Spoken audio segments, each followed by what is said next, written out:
ಈಗಿನ ಪ್ರಮುಖ ಸುದ್ದಿಗಳು.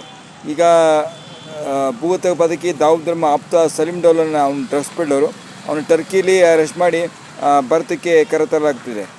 ಇನ್ನು ಇಲ್ಲಿ ಕರ್ನಾಟಕದ SSC ಪರೀಕ್ಷೆಯ ಎರಡನೇ ಅಂದರೆ ಅವರು ಮೊದಲ ಅಟೆಂಪ್ಟಲ್ಲಿ ಫೇಲ್ ಆದರು ಓದಿಗೆ ವಿದ್ಯಾರ್ಥಿಗಳಿಗೆ. ಎರಡನೇ ಅಟೆಂಪ್ಟಿಗೆ ಎಕ್ಸಾಮ್ಸಿಗೆ ಅಟೆಂಡ್ ಮಾಡುವಾಗ ಯಾವುದೇ ಫೀಸ್ ಕೊಡಬೇಕಾಗಿಲ್ಲ. ಯಾವುದೇ ಆಲ್ ಟಿಕೆಟ್ ಕೊಟ್ಟು ಸಹ ತಿಳ್ಕೊಳೋಕ್ಕೆ ಆಲ್ ಟಿಕೆಟ್ ತೊಗೊಳೋಕ್ಕೆ ಯಾವುದೇ ಫೀಸ್ ಕೊಡಬೇಕಿಲ್ಲ. ಪೋಷಕರದ್ದು ಅನುಮತಿ ಸಾಕು. Free exam. ಯಾವ್ದು ದುಡ್ಡಿತ್ತು, ಯಾವ್ದು 1% ದುಡ್ಡಿಲ್ಲ.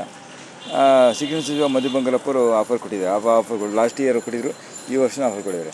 ಎಂಜಾಯ್ ಮಾಡಿ, ಎಲ್ಲ ಓದಿ ಎಲ್ಲ ಪಾಸಾಗಬೇಕು. SSC ಭಾಳ ಪ್ರಮುಖವಾದ ಪರೀಕ್ಷೆ ಇದು, ಭಾಳ ಮುಖ್ಯ ಅದು.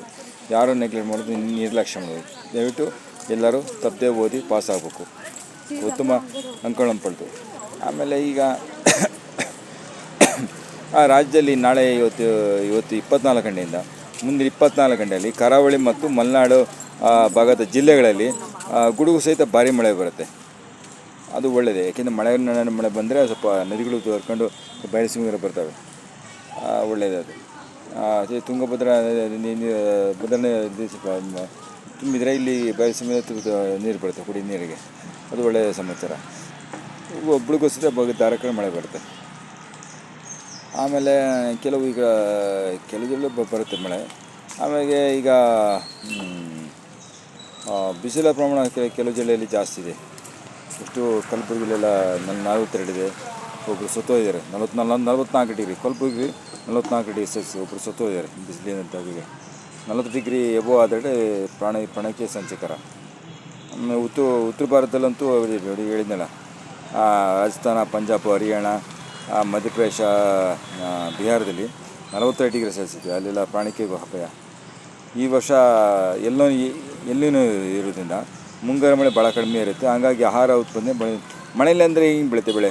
ಹಾಗಾಗಿ ಆಹಾರ ಮತ್ತು ನೀರಿನ ಸಮಸ್ಯೆ ಉಂಟಾಗುತ್ತೆ. ಕುಡಿಯೋ ನೀರು ಬೆಳೆದು ನ್ಯಾಚುರಲ್ ಕುಡಿಯೋ ನೀರಿಗೆ ಸಮಸ್ಯೆ ಆಗುತ್ತೆ. ಆಮೇಲೆ ಆಹಾರ ಸಮಸ್ಯೆ. ಈಗ ದುಡ್ಡು ಇರುತ್ತೆ, ಅದು ದವಸ ಇರಲ್ಲ, ಅಕ್ಕಿ ಇರಲ್ಲ, ಗೋಧಿ ಇಲ್ಲ, ಕಷ್ಟ ಆಗುತ್ತೆ.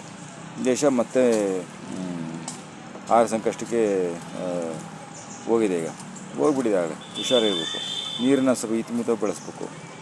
ನೀರನ್ನು ವೇಸ್ಟ್ ಮಾಡ್ಬೋದು. ಆಮೇಲೆ ಈಗ ಮುಖ್ಯಮಂತ್ರಿ ಯಾರಾಗ್ತಾನೆ ಅನ್ನೋದು ಡೆಲ್ಲಿ ಗೊತ್ತಾಗುತ್ತೆ. ಇನ್ನೂ ಟೈಮ್ ಇದೆ. ಮೇ 10ರವರೆಗೂ ಟೈಮ್ ಇದೆ. ಅಂದರೆ ಮೇ 6 ನಂತರ ಮಾತುಕತೆ ಶುರು ಆಗುತ್ತೆ. ಮೇ 10ರವರೆಗೂ ಇನ್ನು ಮಾತಿದೆ. ಅದ್ರ ಬಗ್ಗೆ ಯೋಚನೆ ಮಾಡೋದೇ ಬೇಡ. ಮೇ 10ರವರೆಗೂ ಟೈಮ್ ಇದೆ. ಸಿದ್ದರಾಮಯ್ಯ ಆಗ್ತಾರೋ DK ಆಗ್ತಾರೋ ಪರಮೇಶ್ವರ್ ಆಗ್ತಾರೋ ಗೊತ್ತಿಲ್ಲ.